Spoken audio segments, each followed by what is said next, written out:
Welcome to this series of readings of the Mechanization concept, a manifesto by the Great Divine Director. There are 22 parts to these releases by the Great Divine Director. He has asked that they be read in the order of their release. I am Caroline Hansky, the reader. The teachings were given by the Great Divine Director through the messenger Mark L. Prophet in 1965. Permission was granted for reading them and making them available to the general public in audio form. These readings are from Mark and Elizabeth Prophet, The Mechanization Concept, The Mysteries of God on the Creation of Mechanized Man, Pearls of Wisdom, Volume 8, Teachings of the Ascended Masters, Summit University Press, copyright Church Universal and Triumphant, 1965. They are also published as Mark L. Prophet, the Soulless one, Cloning a Counterfeit Creation. Copyright 1965, 1980, 1981, Summit University Press. Why would you want to listen to and or read these releases? Because the message in them is as important now, or even more so, as when it was originally delivered. The message is serious and ought to be taken seriously. The mechanical, non-human creation, not created by God ones, are among us and have been for thousands of years. We have taken on their consciousness to some degree and must free ourselves from it. Prayer and working on our psychology are two ways of doing this. But first we must be aware of what the mechanical consciousness is. These releases by the Great Divine Director are for this purpose. What makes this so relevant at this time? If you are following the news of the development of robots for every conceivable purpose, then is it not curious that this is made to seem a new development? As these current robots are portrayed, they are obviously mechanical. Yet, just as obvious from the Great Divine Director teachings is the fact that the robots that have been on the earth for thousands of years appear like humans. We don't know the difference. Then why is it important to make us think this is a new advanced development? Something to ponder. The Great Divine Director is a cosmic being with many offices in the spiritual hierarchy. For example, he is a member of the karmic board in which he represents the first ray of God power. He is known as the Great Divine Director because he has merged his consciousness with the cosmic cycles of God's divine plan for untold universes of light. Great Divine Director is a title of an office in the cosmic hierarchy, given to the one who, by virtue of diligent application over the eons, focuses within his causal body the formula of the ascension for the children of God and the sons and daughters of the Most High evolving in this cosmos. The causal body is the spiritual part of us in which is stored our attainment, all merit we have ever accrued, our treasures stored in heaven. The Great Divine Director's causal body is a giant blue sphere that surrounds the entire planet.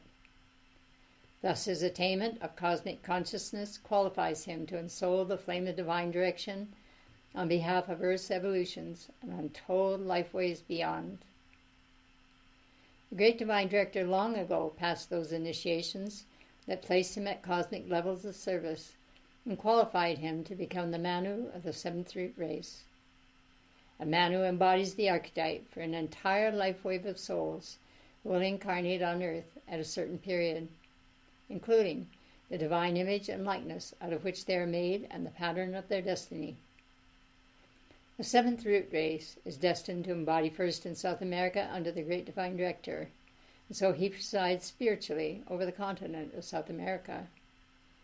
He is then the lawgiver and sponsor of the seventh root race, the one who holds the blueprint for the entire race of the souls who begin their embodiment in the age of Aquarius that is now dawning.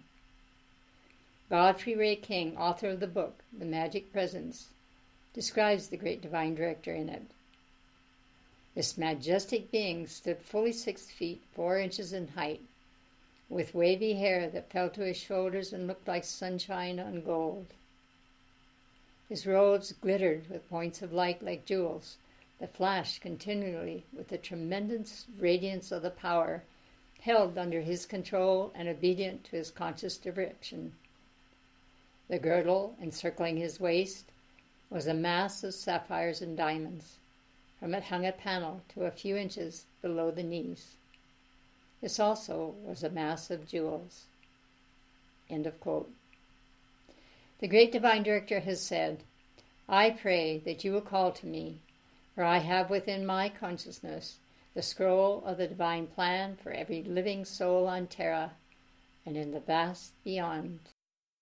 The Mechanization Concept, a manifesto by the great divine director, Part J, Judgment. To followers of Christ I say, beware of the denial, yea, the harsh judgment of your Lord in the person of his servants, lest ye be denied and judged of him before your Father. Wherefore, rather confess him before men, and take the immaculate concept of his mother, and use it to behold the inherent good in God's children. The magnificent statement, judge not that ye be not judged, when applied becomes a great safety valve of protection to the user. Countless followers of Christ audibly support his great admonition, but when it comes to daily practice, they continue to express criticism, condemnation, and judgment in a most brittle, mechanical manner. They do not take into account the recorded debit to their life stream for such acts and the resulting energy, which can become an oppressive weight when it returns to them for balance. Efforts made by students of the light to overcome this propensity to be critical of others, when successful, have many rewards.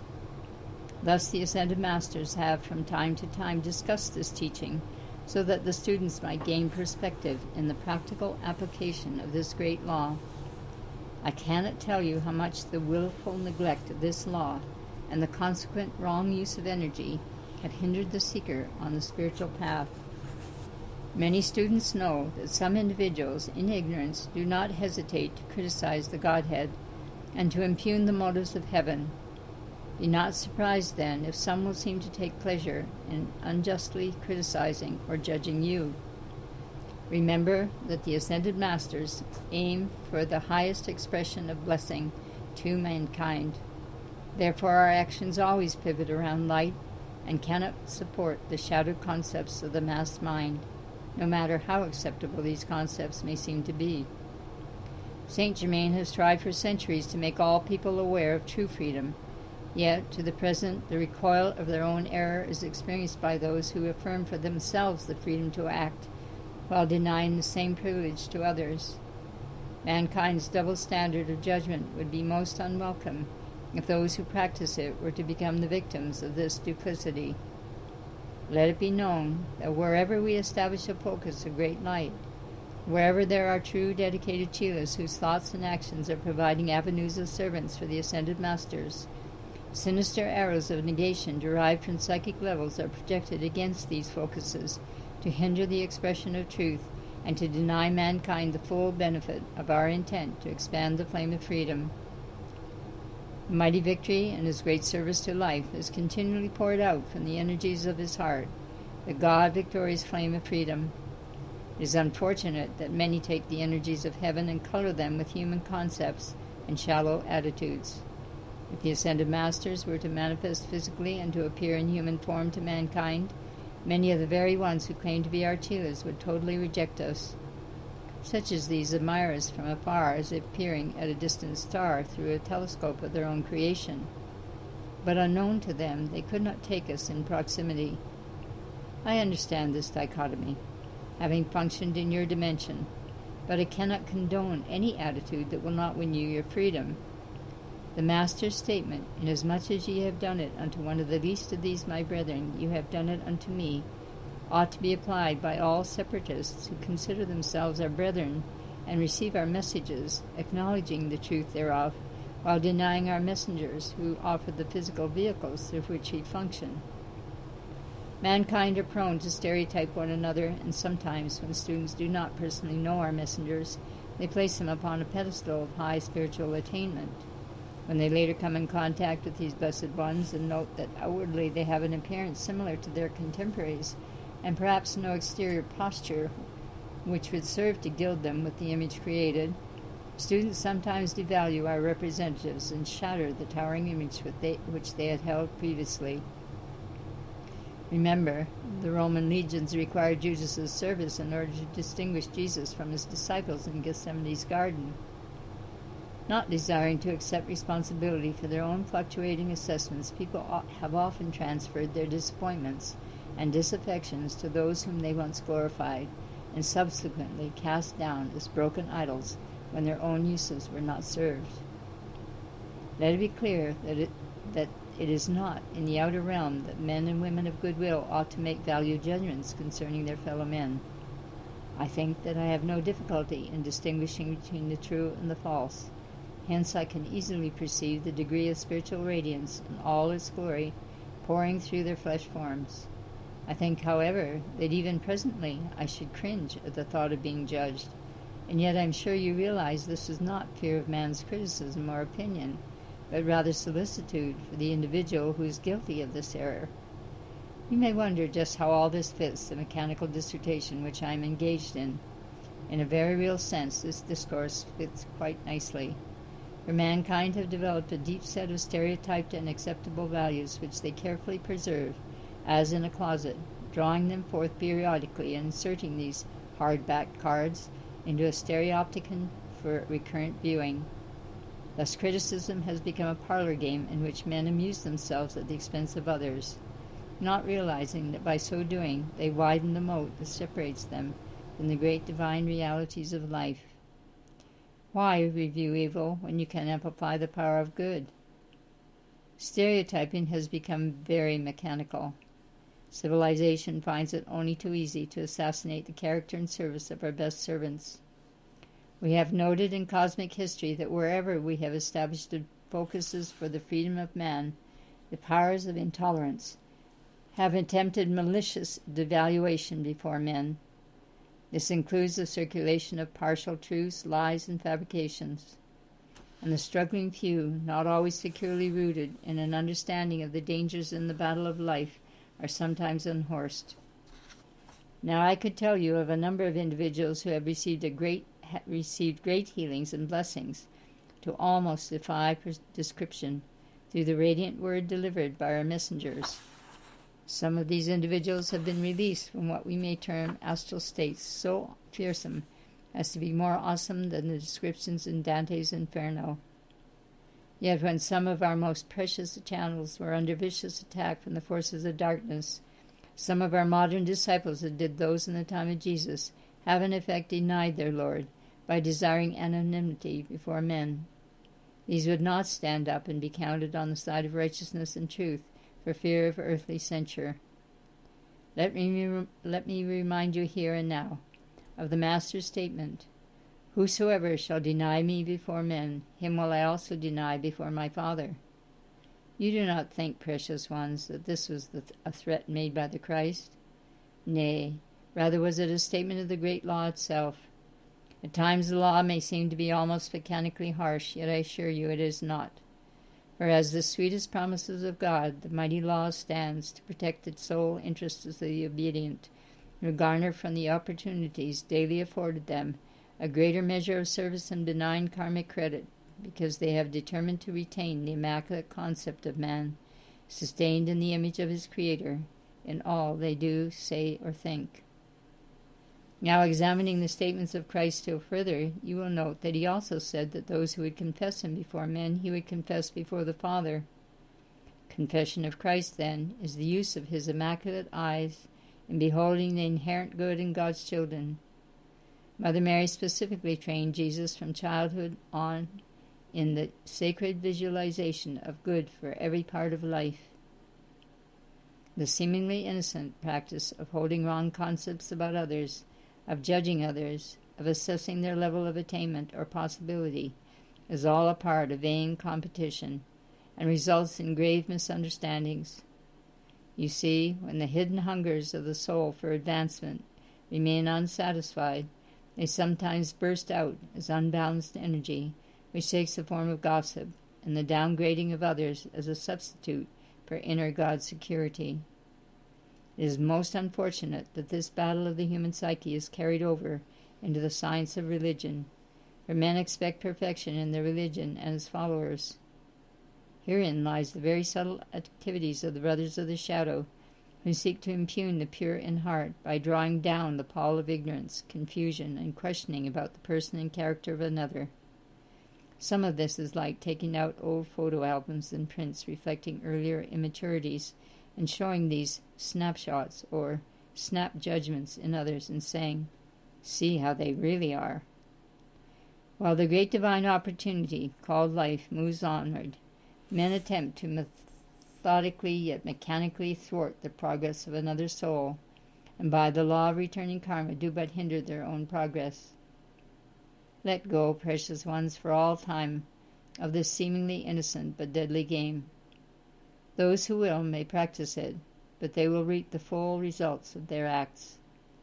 Men use a mechanical stereotyped image for others, but not for themselves. I am sure that the wiles and snares of Satan, so-called, will be apparent to those who can attune with our level of thought.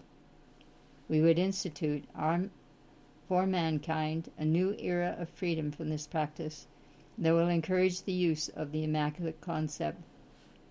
Thus, drawing into a state of spiritual elevation many priceless souls who hunger and thirst after righteousness.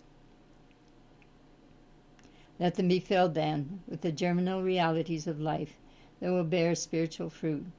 Let them draw upon their great spiritual resources and rise into the arms of divine hope. Let these captives of human illusion go free and find no further barrier to their attainment.